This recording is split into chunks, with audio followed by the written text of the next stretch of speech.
we're here to defend fiction. Actually, I've been doing that all my life. The way to defend fiction is to write it. The way to deny the death of a novel is to write a novel,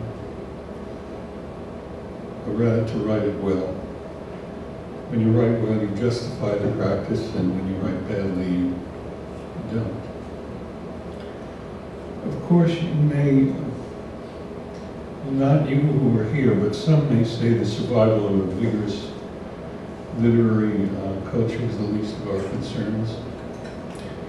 Talk first about terrorism, war, poverty, global warming.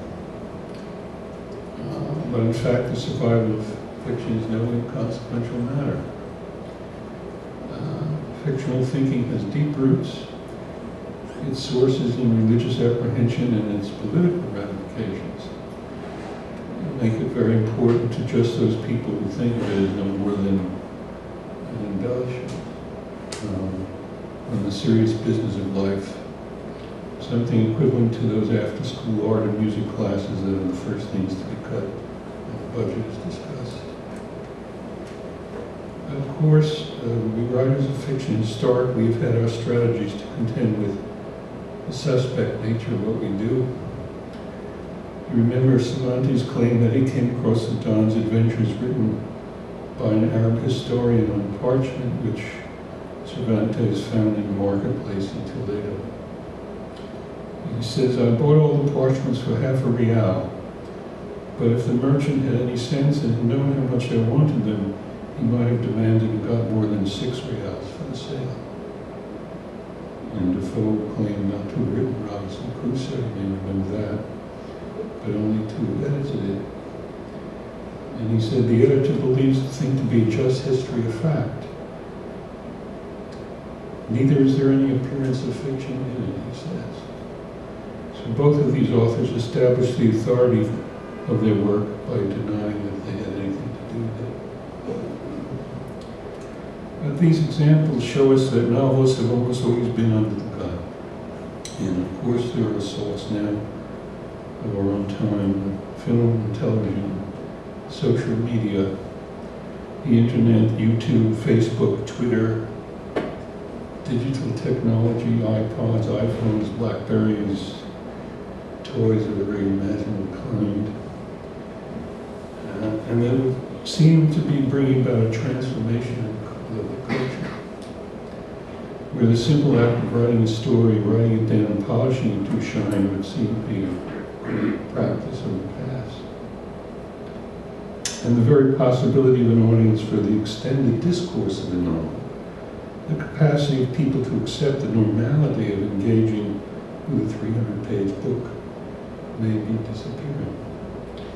So we now have many fictions being written, flash fictions they're called, less than a page long, or fictions written on and to be read on a cell phone. If these diminutions of the enterprise are analogous to the diminution by the doggerel and rap of poetry as current strategies to save fictive discourse, they will of course fail. Cervantes and Defoe's strategies work for their time, so we will be left with the question, what beside the sly devices of postmodernism will work for us? Now, Henry James, in his essay, The Art of Fiction, suggests how fiction is made and the source of its genius is a system of knowledge. Speaking of what he calls the immense sensibility that takes to itself the faintest hints of life and converts the very pulses of the air into revelations. He celebrates the novelist's intuitive faculty that, for example, would inspire a writer, he says, who is only to be a damsel upon whom nothing is lost, to write a book about the military. So that she might, as I extrapolate, walk past an army barracks and hearing a fragment of soldiers' conversation, go home and write a credible novel about army life. And this accords with my experience. I know I can hope to write well about places I've never seen in times before I was born, and in voices other than my own. And what is secret in all of this is not necessarily the power, as James describes it, to guess the unseen from the seen. The secret may be that the discipline itself is empowering. I can argue that a sentence spun from the imagination, that is, a sentence composed as a lie, confers on the writer a degree of perception or acuity or heightened awareness that a sentence composed with the strictest attention to fact does not. Why and how this is, I don't know, but everyone from the writers of the ancient sacred texts to James himself has relied on that empowering paradox. It involves the working of our linguistic minds on the world of things in themselves. When our perception shot through with memory and our consciousness haunted by dreams, we ascribe meaning to the unmeant, and the sentence forms with such synaptic speed that the act of writing when it's going well seems no more than the dutiful secretarial response to silent dictation. But to return to the idea that from one fragment of conversation overheard by the writer, a whole life and culture can be projected.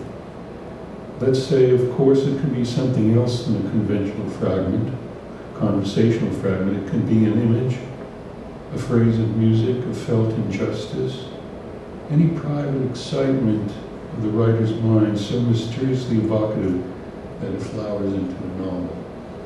And this in microcosm reminds me of the Big Bang theory of the origin of the universe, which proposes that from the infinitesimal happenstance of a singular moment thing, the entire universe blew out into its dimensions and exploded in one silent flash into the volume and chronology of space-time. Is this an outlandish comparison, comparing the composition of fiction to the origins of the universe? Perhaps it would be less outlandish if we brought God into the discussion, because as some believe, if we are made in His image, then it is a truism that every work of art mimics God's cosmic creativity. The Big Bang is our newer, more sophisticated, though perhaps too flippant metaphor, and the intuitive use of the smallest amount of information to create a fictional world suggests more accurately, more precisely, the little bang of the writer's inspiration. And it's not unreasonable to assume that, or even to argue that the ancient storytellers of the oral tradition, whose systematic fictions would be eventually recorded in the sacred texts, would have attributed those fictions or their inspiration to God, would have attributed to God the consequential revelatory understandings that come of the practice of storytelling when it is done righteously, that is, in the belief that it is a system of knowledge. No feeling of irreverence. I can think of the biblical authors as colleagues, because it's apparent that their devotion to God did not preclude the use of narrative strategies. And very often, and certainly in mystery stories, the writer works backward. The ending is known, and the story is designed to arrive at the ending. If you know the people of the world speak many languages, that is the ending. The story of the Tower of Babel gets you there. The known ending of life is death. The story of Adam and Eve in the Garden of Eden arrives at that ending. The human condition is turned into a sequential narrative of how it came to be. The narrative tropes, conflicting forces, fatal choices, denouement, create a moral framework for being.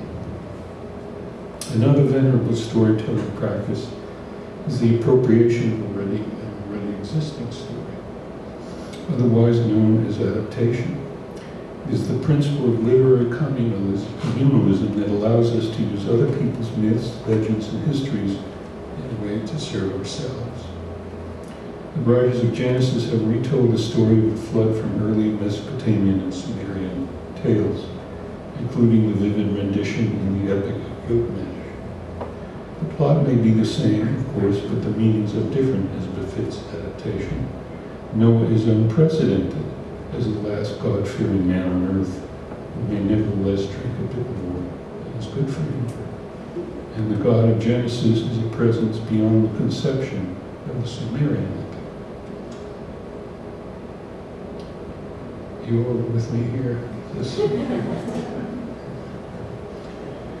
The cosmology of Genesis is supremely satisfying as storytelling, and one imagines the ancient storytellers convening to consider what they had to work with.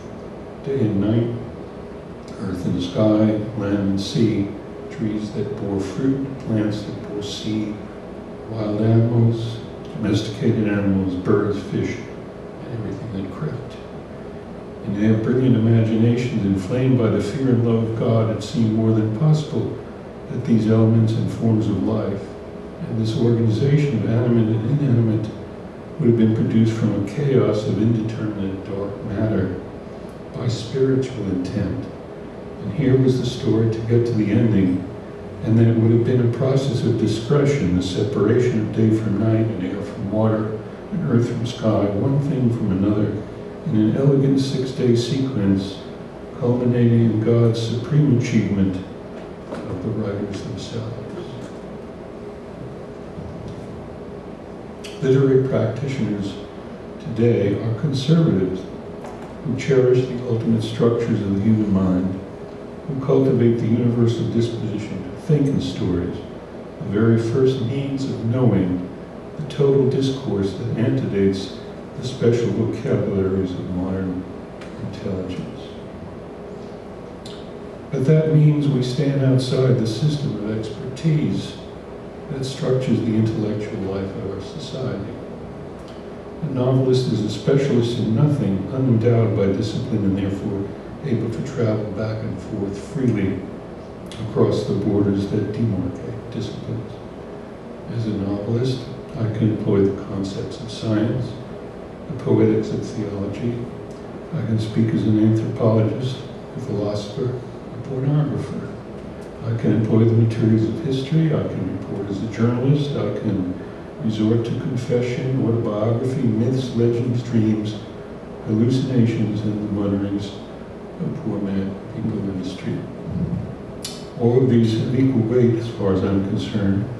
I will use all the words from every mode of thinking with the assurance that they can meld into a sensible composition. Some of us believe so completely in fiction that we regard it as a mega-discipline, one that incorporates all others, blurs the genres, whips together fact and imagination, and at its best reasserts the authority of the single unaffiliated mind to render the world, just as it did in ancient times, when the story was a knowledge system, indeed, the only thing people had, the primary means of organizing and storing knowledge, when fact was a function of visionary belief, and people created the stories that we read and are ruled by, to this day, are our scripture, our God stories. But there's a crucial difference, of course. For all its powers, contemporary fiction does not call upon followers.